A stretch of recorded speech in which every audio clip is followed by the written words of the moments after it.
আজ এই ঠান্ডার মধ্য দিয়ে আড্ডা দিতে গিয়ে আমরা এমন পরিস্থিতির মধ্যে পড়বো তা কখনো আশা করিনি। তো চলো গল্পটা শুরু থেকেই বলি। দেখো, সকাল 10টায় ঘুম থেকে উঠে দেখলাম যে রোদ্দুরের কোনো দেখাই নেই। হতে পারে সূর্য মামা তার গার্লফ্রেন্ডের সঙ্গে ঝামেলা করে কোথাও হয়তো চলে গেছে।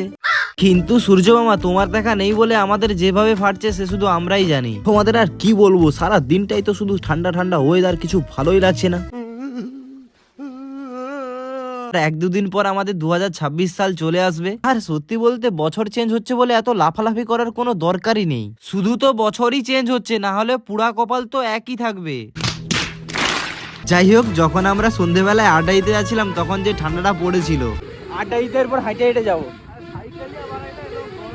দোকানে এসে প্রথমেই আমরা চা নিয়ে নেই। কারোর যদি মন থেকে শীতের ভয় কাটাতে চাও তাহলে চা খাওয়া চা। তোমরা এই ভাইটাকে একটু হলেও ভালোবাসা দিও যাতে আমি এগোতে পারি। আরে কি শীত পড়ছে রে। এতটাই থাকুক, তো তোমরা সাবস্ক্রাইব করে যেও। আজকের মতো